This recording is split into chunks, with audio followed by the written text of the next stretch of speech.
Melihat kondisi regulasi pemilu yang ada sekarang ini, kalau kita... Baik sahabat Warta Kota dimanapun Anda berada, hari ini Bawaslu RI menggelar diskusi bersama dengan Direktur Eksekutif Citra Institute di mana pembahasannya mengenai sengketa pemilu di Pilkada Serentak dan Pilpres 2024 kemarin.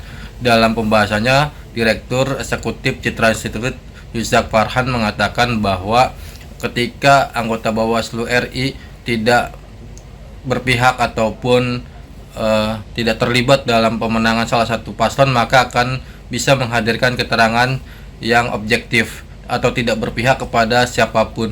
Namun jika memang keterlibatannya ada keterlibatan, maka bisa terbukti dari keterangan yang diberikan pada saat sidang di MK.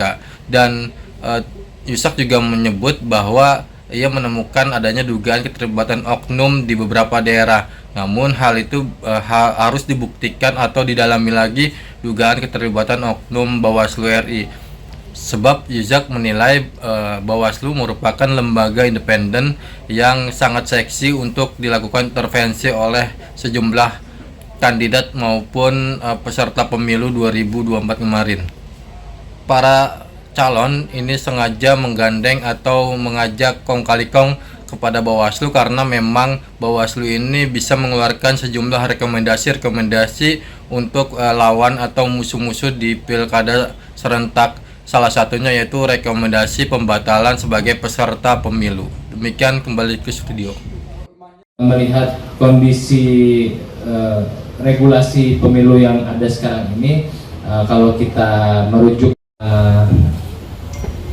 ada amanat dari pasal 157 UU Pilkada yang menyatakan bahwa jajaran Bawaslu itu sendiri, Pak Toto, bagaimana bisa dari tingkat pusat Bawaslu keterangan yang disampaikan oleh Bawaslu Provinsi, Bawaslu Kabupaten Kota.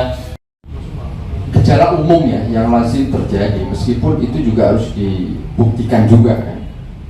Tapi bukan berarti bahwa Bawaslu sebagai lembaga yang independen tidak bisa diintervensi oleh pihak manapun. Itu serta-merta jalan di lapangan. Karena apa? Karena terbuka celah, terbuka peluang. Bukan hanya salah Bawaslu, tapi juga kontestan pilkada. Karena semua memperebutkan, karena posisi Bawaslu yang seksi tadi, dia yang bisa nyebut kan kalau ada pelanggaran-pelanggaran. Coba bayangkan, bahkan ada case di beberapa daerah, karena kami juga mengawal juga beberapa pemilu pilkada di beberapa daerah juga. Biasanya ada istilah satu paket ya. Jadi kalau bisa mengendalikan KPU Mas Toto, nggak bisa mengendalikan Bawaslu, ini juga berisiko juga nanti disemprit sama Bawaslu. Nah, kenapa ada kecenderungan kontestan pilkada ini menarik Bawaslu ke dalam pertempuran elektoral? Karena posisi Bawaslu yang seksi tadi bisa memberikan rekomendasi bahkan bisa berujung pada pembatalan sebagai peserta pilkada misalnya kan. Nah, karena posisinya yang seksi inilah yang kemudian mengambil celah. Tapi semua kembali pada iman pengawas pemilu. Kalau imannya kuat, menurut saya nggak akan tergoda juga. Banyak di daerah-daerah yang orang mau digoda apapun nggak mempan juga. Apalagi di Jabodetabek, di Jawa, ya menurut saya mata rakyat ini kan mengawasi semua. Di Jakarta nggak mudah juga lah bagi KPU, bagi Bawaslu untuk coba-coba bermain karena semua mengawas. Tapi di daerah-daerah terpencil yang tidak ada saksi, yang mungkin unsur pengawasnya meskipun ada secara formal tapi nggak ada orangnya misalnya kan, ini kan juga banyak.